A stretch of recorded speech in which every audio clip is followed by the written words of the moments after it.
ठीक है। Last class में हम लोगों ने क्या पढ़ा था? लास्ट क्लास में हम लोगों ने जो है केमिकल इक्विलिब्रियम के बारे में पढ़ा था। केमिकल इक्विलिब्रियम में हम लोगों ने इक्विलिब्रियम क्या होता है ये पढ़ा, उसके बाद इक्विलिब्रियम कांस्टेंट पढ़ा। इक्विलिब्रियम कांस्टेंट में हम लोगों ने क्या पढ़ा था? Kc पढ़ा, जो कि इक्विलिब्रियम कांस्टेंट होता है in terms of concentration. Kp पढ़ा, जो कि इक्विलिब्रियम कांस्टेंट होता है इन टर्म्स ऑफ प्रेशर। उन दोनों में रिलेशन पढ़ा, Kp = Kc RT की पावर डेल्टा n, जहाँ डेल्टा n क्या होता है? डेल्टा n होता है total number of moles of products in gaseous state minus total number of moles of reactants in gaseous state. इसके बाद हम लोगों ने प्रॉपर्टीज ऑफ क्या बोलते हैं इक्विलिब्रियम कांस्टेंट पढ़ा। इसी ड्यूरेशन में मैंने प्रॉपर्टीज ऑफ इक्विलिब्रियम भी ऑलमोस्ट बता दिया है भाई।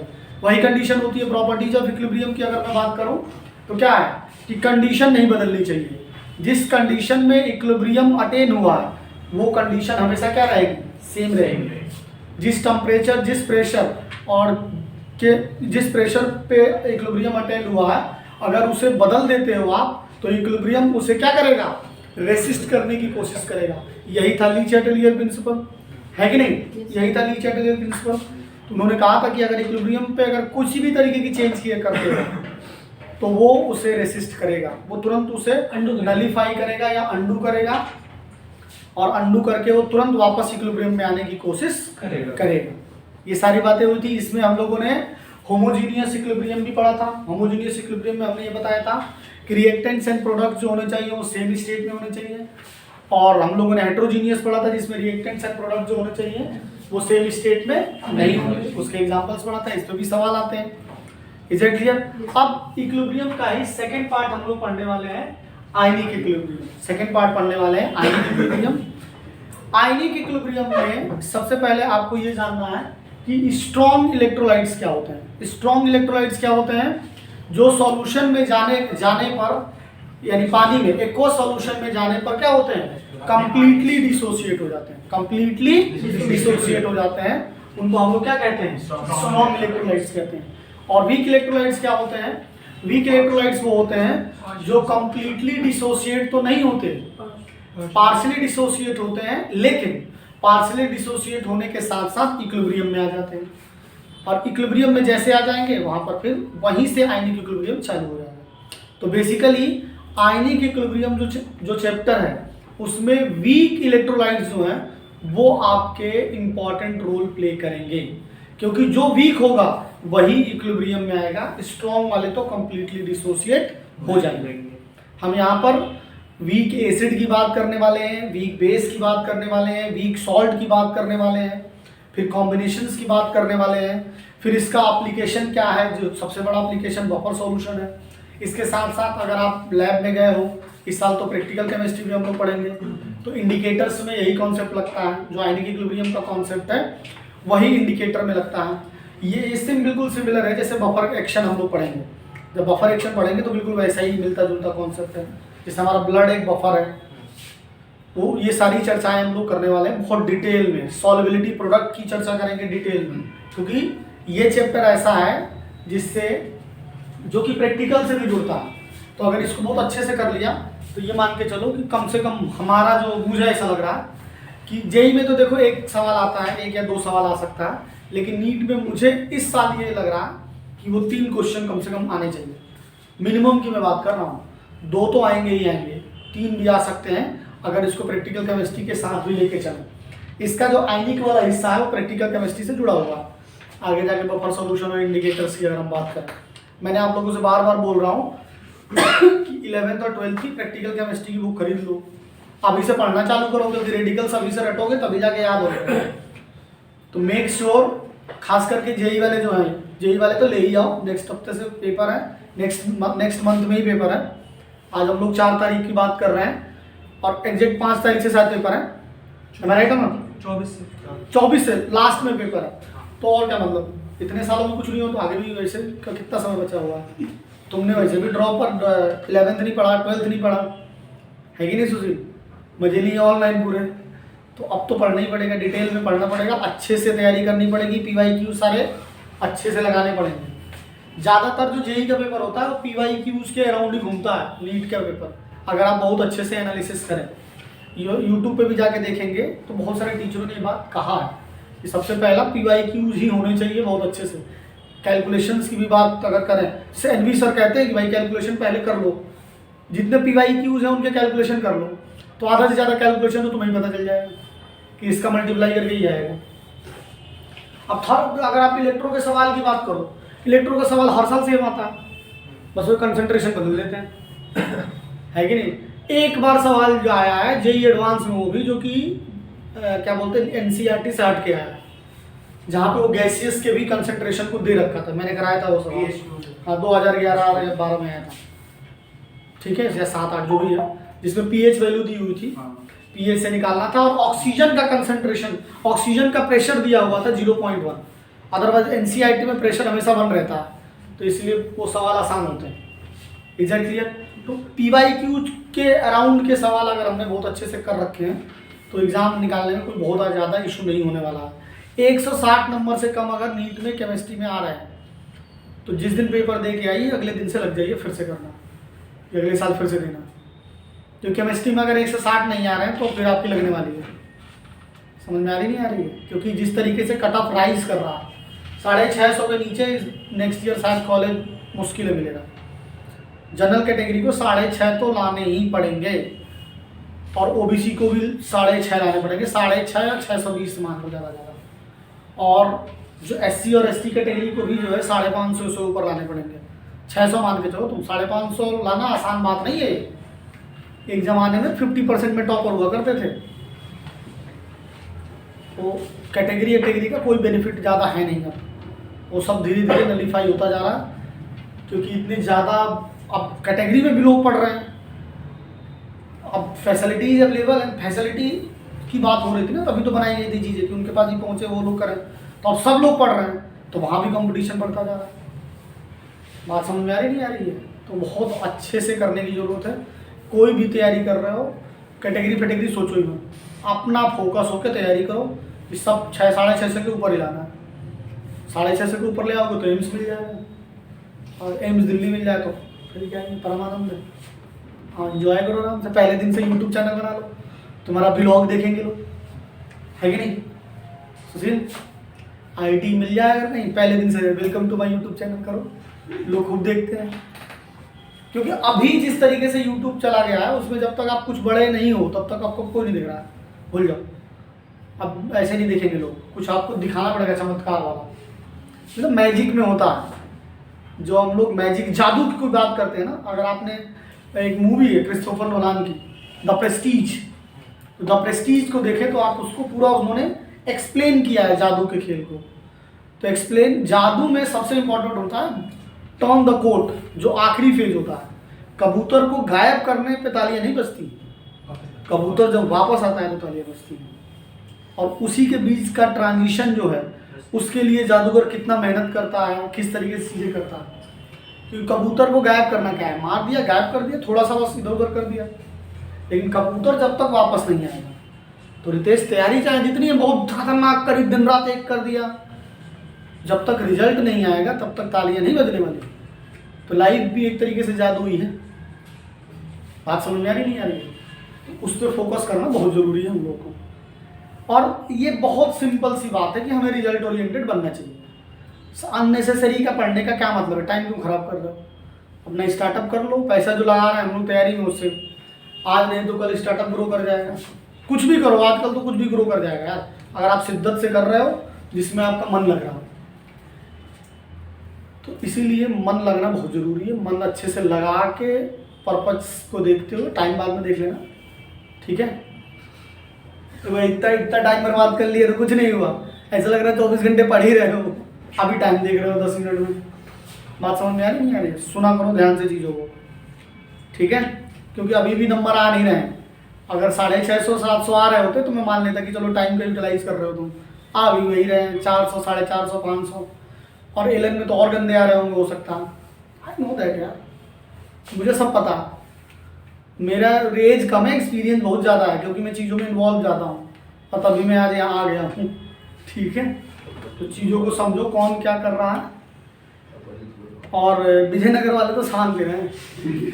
तो स्ट्रॉन्ग इलेक्ट्रोलाइट क्या होते हैं? स्ट्रॉन्ग इलेक्ट्रोलाइट्स वो होते हैं जो कि कंप्लीटली डिसोशिएट हो जाते हैं,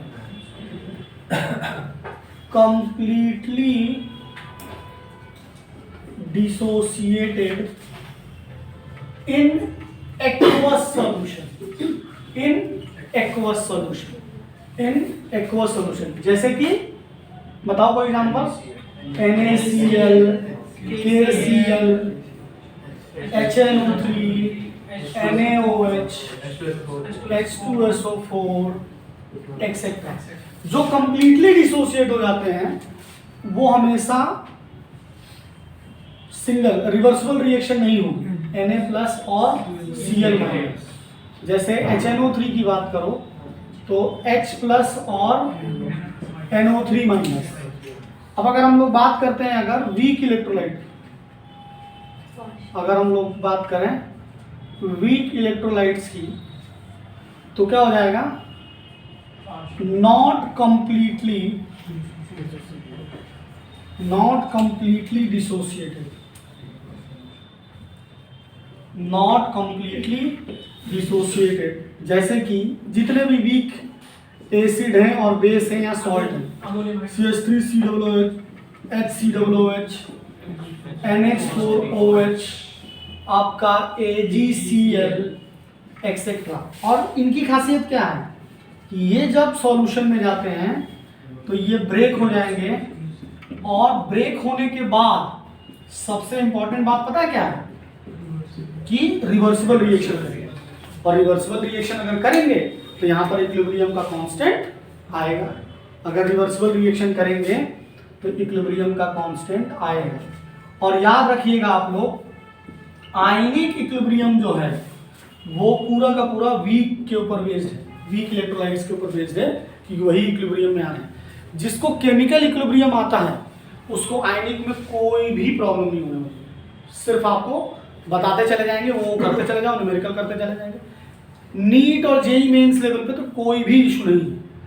और एडवांस में भी तब इशू आते हैं जब कुछ एक्स्ट्रा, जैसे ब्लैक टाइट्रेशन और बहुत सारी चीज़ें होती हैं, वो अगर आएगा तो। अदरवाइज 99.9% कोई इशू नहीं होने वाला अगर आपको केमिकल इक्विलिब्रियम आता है। पूरा पूरा केमिकल इक्विलिब्रियम पे बेस्ड कॉन्सेप्ट है। अब जैसे वीक इलेक्ट्रोलाइट है, तो वीक इलेक्ट्रोलाइट को समझने के लिए हम लोग को एक टर्म पढ़ना पड़ता है, और that is what? Degree of dissociation. Degree of dissociation को हम लोग अल्फा से रिप्रेजेंट करते हैं। किससे रिप्रेजेंट करते हैं? अल्फा से। कि आखिर हमने कितना इलेक्ट्रोलाइट लिया था और सॉल्यूशन में जाकर कितना इलेक्ट्रोलाइट ब्रेक हुआ, उसके रेशियो को हम लोग क्या कहते हैं? डिग्री ऑफ डिसोसिएशन कहते हैं। तो अल्फा क्या होगा? जो आपका डिनोमिनेटर होगा, यहाँ पे टोटल नंबर ऑफ मोल्स आएंगे, total number of moles taken, और न्यूमरेटर में आएंगे total number of moles dissociated, total number of moles dissociated. तो वीक इलेक्ट्रोलाइट के लिए अल्फा की वैल्यू हमेशा 1 से क्या होगी? छोटी होगी। वीक इलेक्ट्रोलाइट के लिए, फॉर वीक इलेक्ट्रोलाइट जो अल्फा होगा वो क्या होगा? लेस देन 1 होगा। जो अल्फा होगा वो क्या होगा? लेस देन 1 होगा। ठीक है।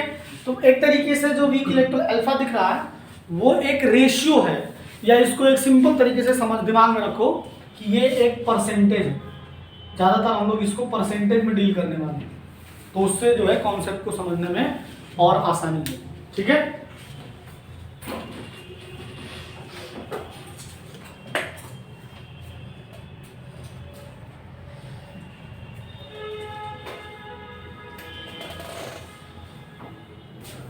देखिए नेक्स्ट जो हम लोगों को टॉपिक पढ़ना है और वो है that is dissociation of weak acid और वीक बेस।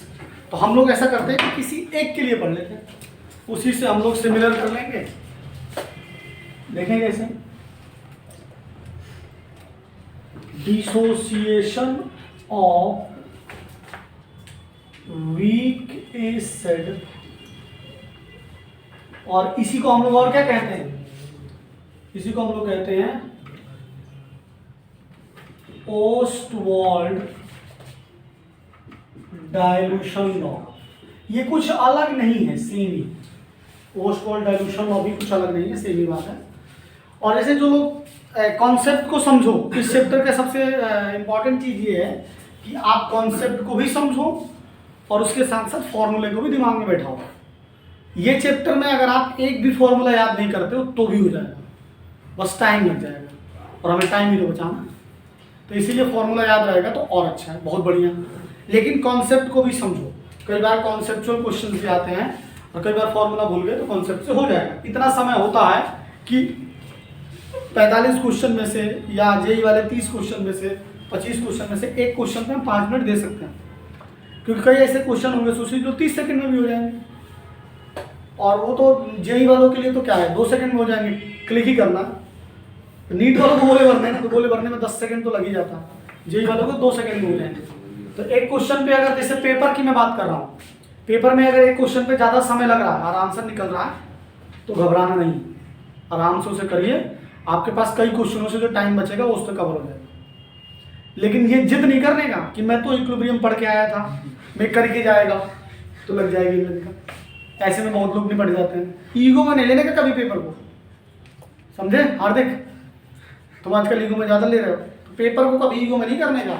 नहीं आ रहा छोड़ दो वहीं पे, अगला पेपर हो जाओ, अगले क्वेश्चन पे जाओ, ठीक है? तो जैसे कि मान लीजिए कि कोई एक वीक एसिड है, दैट इज CH3COOH, और अगर इसे हम पानी में डालेंगे तो क्या होगा भाई? ये तो हमारा वीक एसिड है और वाटर एम्फोटेरिक के जैसा बिहेव करता है, तो यहाँ पर ये वीक बेस हो जाएगा, वैसे भी वीक है। तो एसिड क्या करेगा? अपना H+ इसे दे देगा। वैसे सबसे पहले हमें यहाँ पर वो पढ़ना था, concepts of acid and base पहले पढ़ना था, उसके बाद फिर ये आएगा। पहले concepts of acid and base ही पढ़ लेते हैं, फिर इसके बाद इसे पढ़ेंगे, ठीक है? देखो, तो आप लोग हेडिंग इसे काट दो और नेक्स्ट हेडिंग लिखो, that is concepts of acids and bases. Acids and bases, concepts of acid and bases में जो पुराना कॉन्सेप्ट था, क्लासिकल कॉन्सेप्ट क्या था? क्लासिकल कॉन्सेप्ट ये था कि जो कड़वे होंगे, पड़ोस वाली जो आंटी होंगी, वो बेस के जैसा बिहेव करेगी। सही बोला ना? जो बिटर होंगे वो होंगे बेस, और जो सार इन टेस्ट होंगे वो क्या होंगे? एसिड होंगे। वो क्या होंगे? एसिड होंगे। फिर इसके बाद जो है लिटमस पेपर वाला कॉन्सेप्ट है। लिटमस पेपर वाला कॉन्सेप्ट क्या कहता है कि ब्लू लिटमस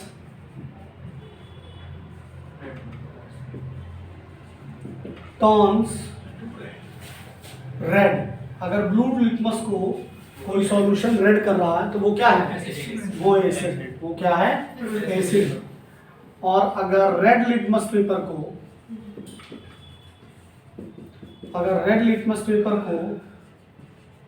ब्लू कर रहा है तो वो क्या है? वो बेस है। वो क्या है? बेस। Is it clear? कैसे याद रखोगे? आखिरी में बी आ रहा है तो बेस है, आखिरी में बी आ रहा है तो बेस। ये तो सिंपल थ्योरीज थी, पुराने जमाने में थी। अब बात हो रही है प्रॉपर कॉन्सेप्ट की, जिसे दिया किसने? आर्रेनियस ने।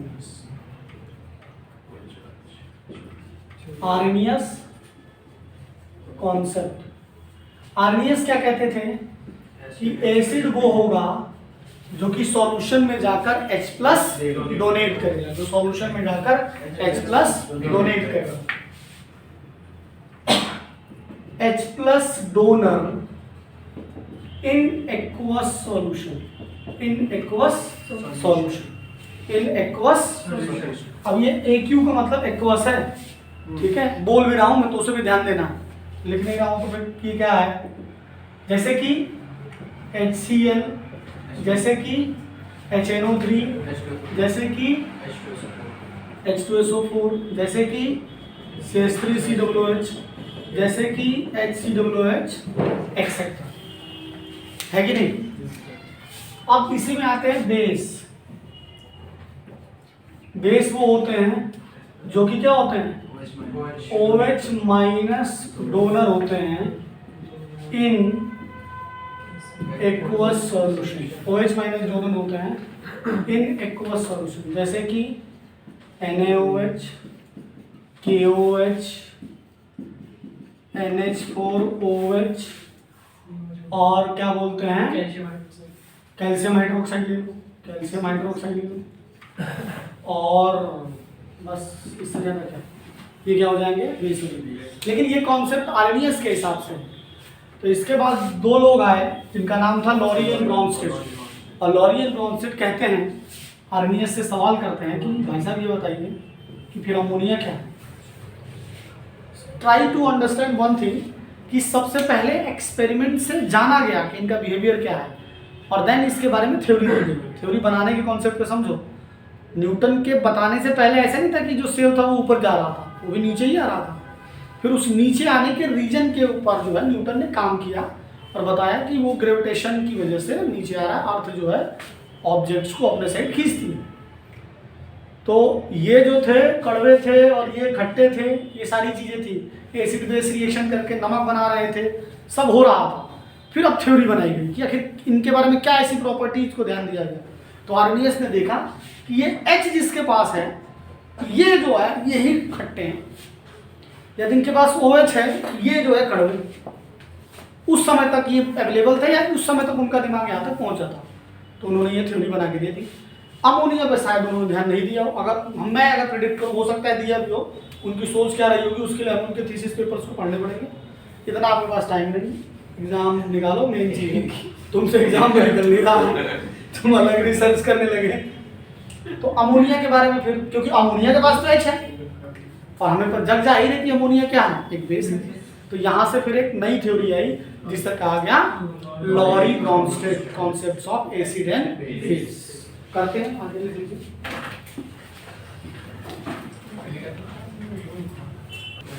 देखिए नेक्स्ट कॉन्सेप्ट जो है लॉरी एंड ब्रॉन्स्टेड।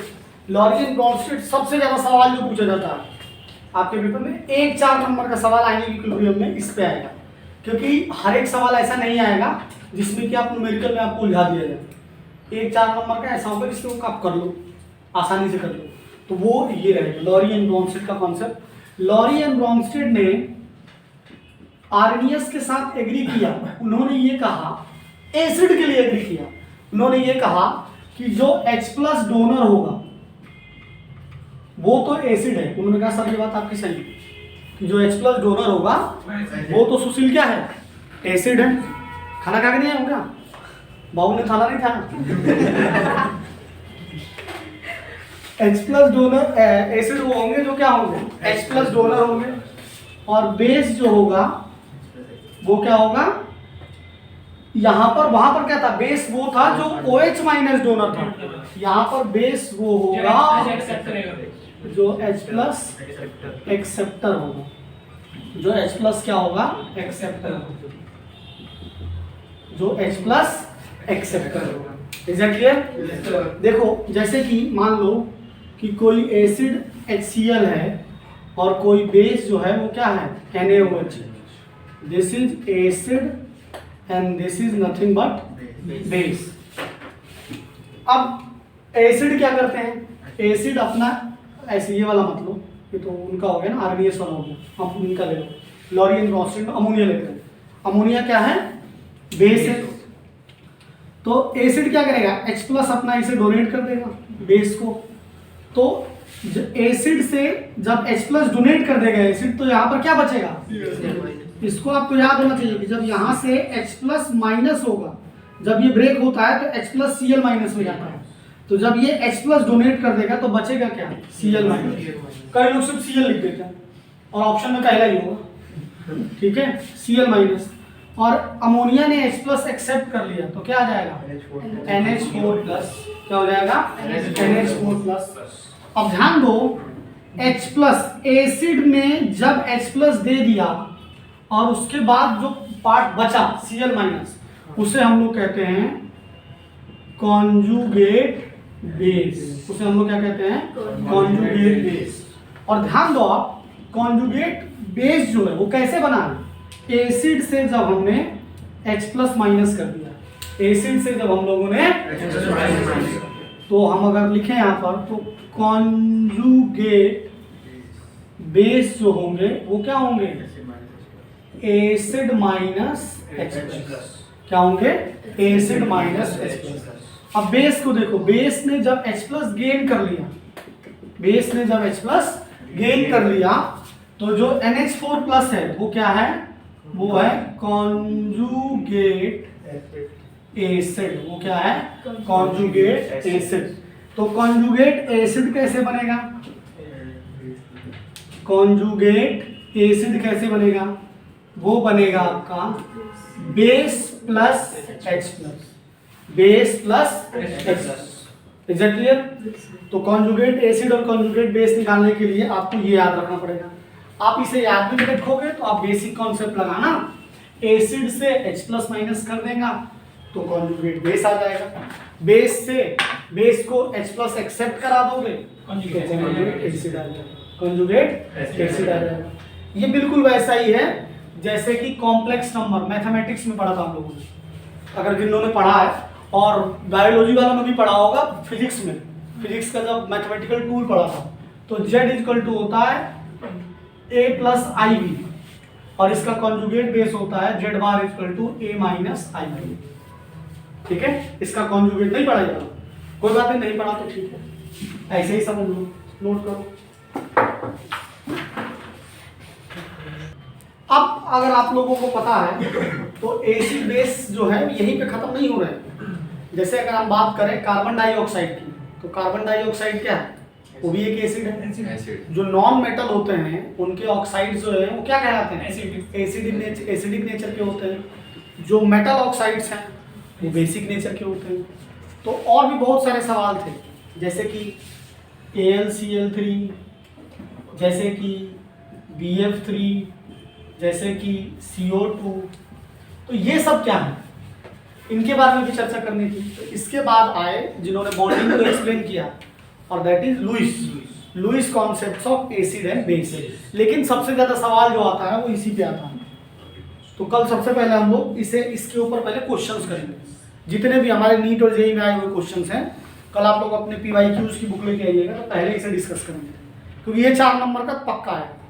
और उसके बाद फिर लॉरी एंड ब्रॉन्स्टेड, फिर dissociation of acid and base, फिर एसिड और बेस के बारे में। उसके बाद वाटर कांस्टेंट के बाद आयनिक प्रोडक्ट के बारे में बात करेंगे, बफर सॉल्यूशन के बारे में बात करेंगे, रिएक्शन क्वोशिएंट, सॉल्ट हाइड्रोलिसिस की बात करेंगे। लेकिन ये सब कुछ होगा नेक्स्ट क्लास में। गुड नाइट, शुभ रात्रि।